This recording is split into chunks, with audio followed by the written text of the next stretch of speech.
when Nietzsche announced the death of God, he formulated another proposition.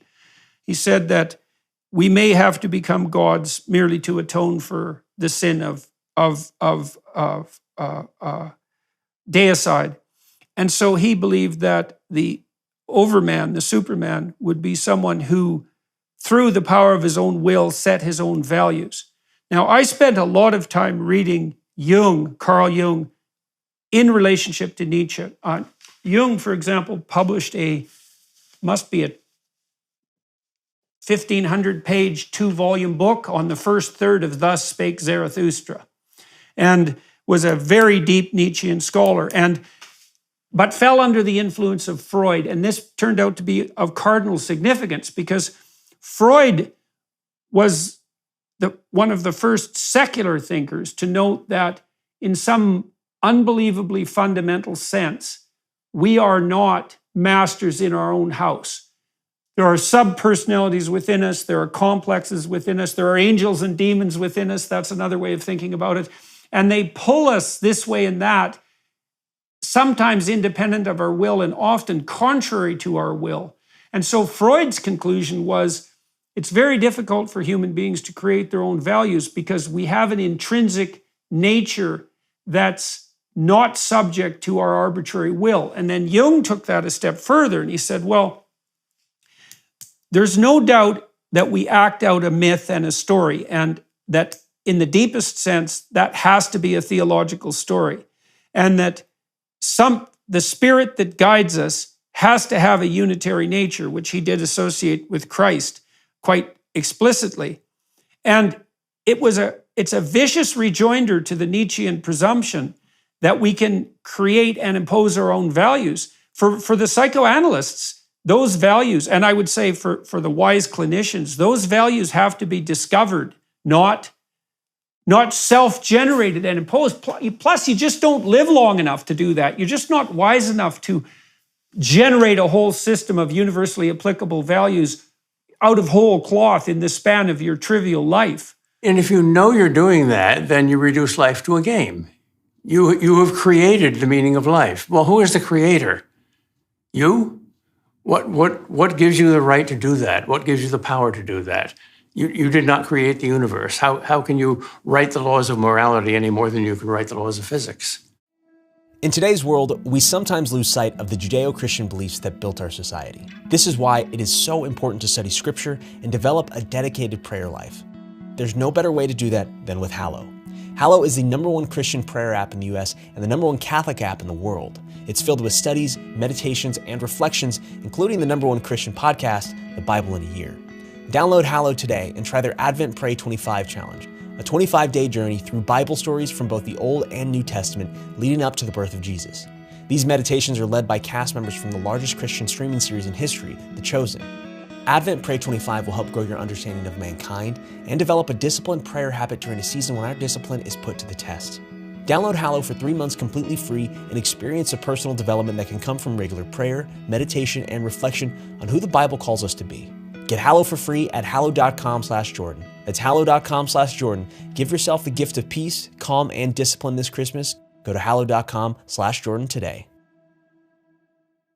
Well, it's also, people find that shallow. You know, in my clinical work, I saw this time and time again. So if I was dealing with someone who was suffering, you know, maybe they had a tragedy in their own life, a medical tragedy or a medical tragedy among members of their family, or maybe they had been subject to some really vicious, malevolent actors and they were despairing, they had to discover the values that would lift them out of that catastrophe. They couldn't impose them. And it's a real search. I think this is probably related to your work on prayer. It's a real search. And one of the things I used to counsel my clients about, and I also built a program called Self-Authoring that helps people do this, and this is associated with that biblical injunction in the New Testament to knock and have the door open and to ask and to receive and to seek and to find, is that you can have a dialogue, an interior dialogue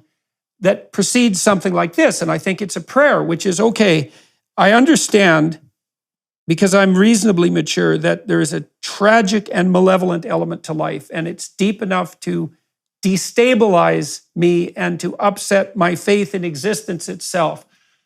Is there a path that I could walk down that would be so rich and meaningful that I would find the challenge of dealing with the tragedy and malevolence ennobling and worthwhile? And then it's a search. You think, well, what would be of sufficient value to offer that possibility? And people find that they find it in love, they find it in family, they find it in friendship, they find it in sacrificial occupation, let's say, they find it in beauty. But these aren't created values, they're discovered values. And then you bring yourself into alignment with them. That's when you wrote your book on Islam. One of the things that you had to say about Islam that was very laudatory was that the Islamic people have appeared to do a better job of insisting that human beings are subordinate to the divine will in the sense, I think, in the best sense, in this sense of discovery that we're talking about. Especially in Europe and North America, we have this obstacle about an obsession with freedom and a misunderstanding of freedom. We are not totally free. Our freedom, in every sense, is limited. We are finite, and we don't like that. We want to play God with regard, at least, to freedom and autonomy. That's maybe the biggest difference between modern Western civilization and all others in world history. We could think about that freedom, because it isn't. So let's say, here's the claim. I want to be free to do what I want. Okay, well, hang on a sec. Which I are you talking about there? Are you talking about the mature I that sees next week and next month and next year and 10 years out and that takes the community into account? Or are you talking about the impulsive, hedonistic, self-serving, narrow I that just wants exactly what it wants right now?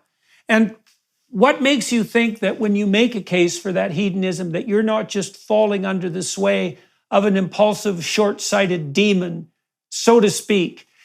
This. And then I used to play this game with my students when we were talking about ordered freedom and the notion that freedom itself has to be ordered.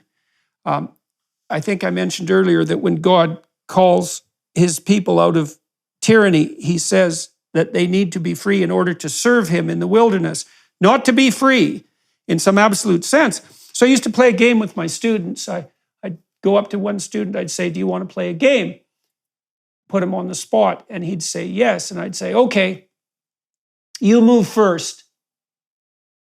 And that would paralyze the student into absolute immobility because he was now faced with a plethora of choices so utterly broad that there was no pathway forward. And that was part of a discussion about the fact that if you look at music, for example, music operates by very sophisticated rules. And so it's ordered and constrained. But out of that system of rules comes an almost infinite array of possibility.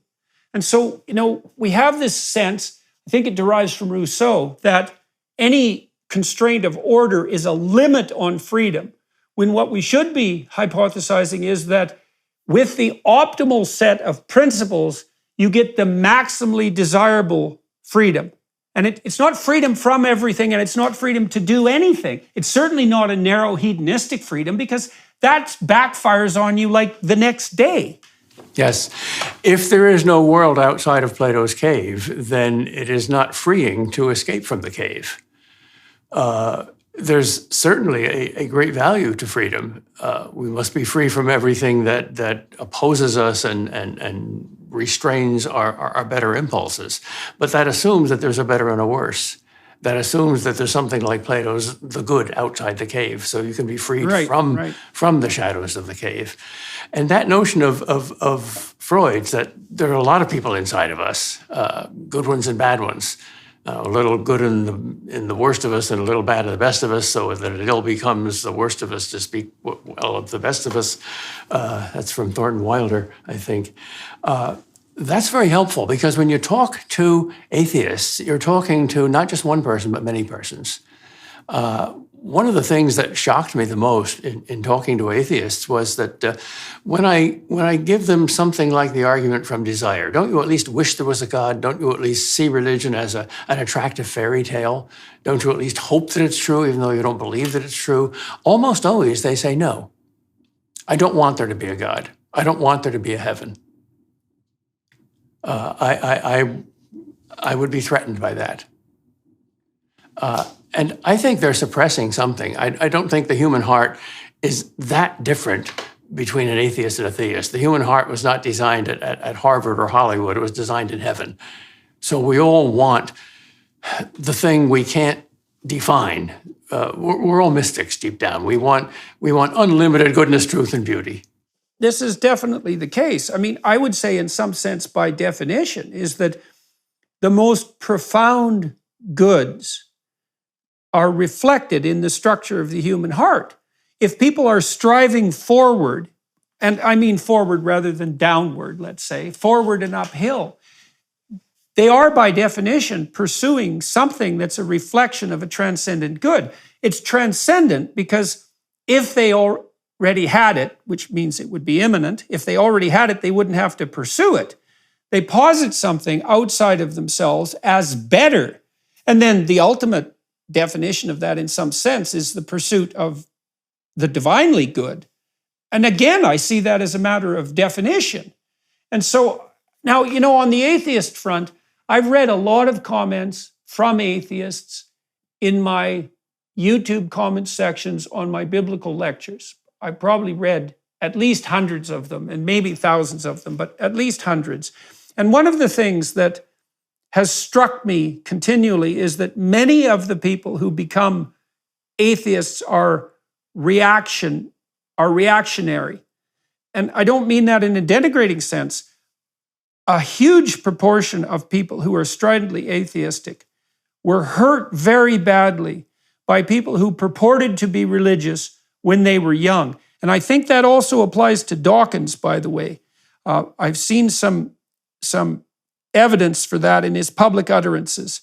And so you have people who've been terribly betrayed by the agents of what was supposed to be the best. And so they carry that utter bitterness with them, that ultimate betrayal. Because I think there isn't anything worse in some sense than being betrayed by people who claim to be acting, let's say, in Christ's name. I mean, how could anything be worse than that?